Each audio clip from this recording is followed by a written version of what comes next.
Perjalanan ke dalam diri. Apa yang diketemukan di dalam? Menemukan kekosongan dengan sifat-sifat kesejatiannya. Jalan kesadaran dengan eksplorasi ke dalam diri. Prosesnya adalah seperti orang memproyeksikan apapun yang sedang dialami dalam kehidupan sehari-hari ke dalam layar cermin di batin yang sudah bersifat pasif, hasil dari sikap pengamatan yang netral berkelanjutan. Ini tentang sikap kebiasaan yang terlatih, membiasaan diri menjadikan semua proses kehidupan di bawah pengamatan kesadaran di batin. Ini tentang kebiasaan diri, apapun yang terjadi diketahui batin, diamati prosesnya, dipahami tahapan prosesnya, dan dikenali kembali. Itulah hukum alam kehidupan yang sedang berlangsung demikian adanya dan berkemampuan tanpa intervensi berlebihan membiarkan semua berproses alamiah hingga akhir takdir keseimbangannya.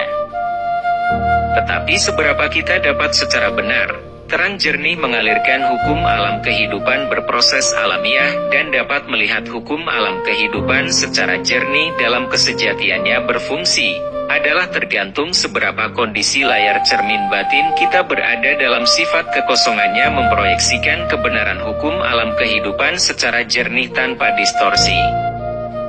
Maka proses eksploitasi ke dalam diri dengan kesadaran tujuannya adalah untuk menemukan kembali sifat kekosongan batin yang kembali dapat berfungsi dalam kesejatian batin. Maka proses kesadaran ke dalam diri adalah tentang berproses belajar dari pengalaman kehidupan itu sendiri dalam pengamatan kesadaran untuk membebaskan diri.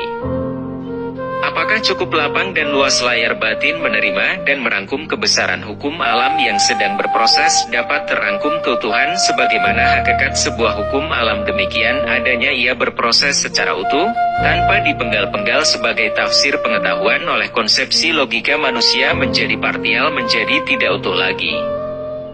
Apakah cukup terang cahaya terproyeksi dari layar batin agar tahapan-tahapan dapat secara detail dan lengkap berproses dan teramati dalam cahaya terang batin, dan tidak terperangkap dalam ketidaktahuan dan kegelapan batin?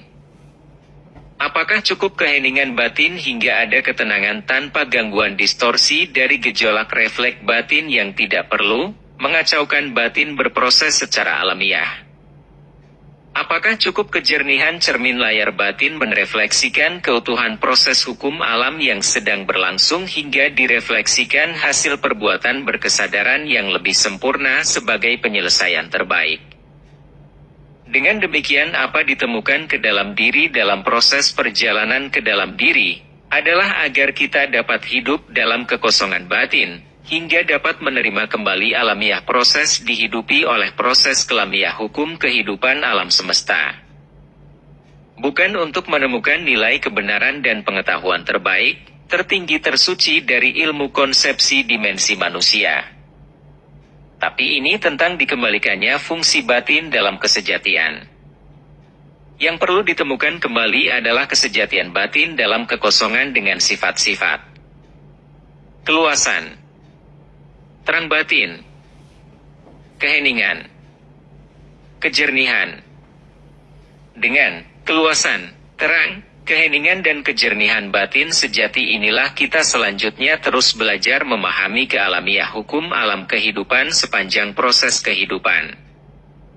Melihat, mengenali dan mengingat kembali hukum alam kehidupan yang sebenarnya kita sudah tahu, yang kita alami dan teramati sendiri di dalam batin pengamatan yang terlatih.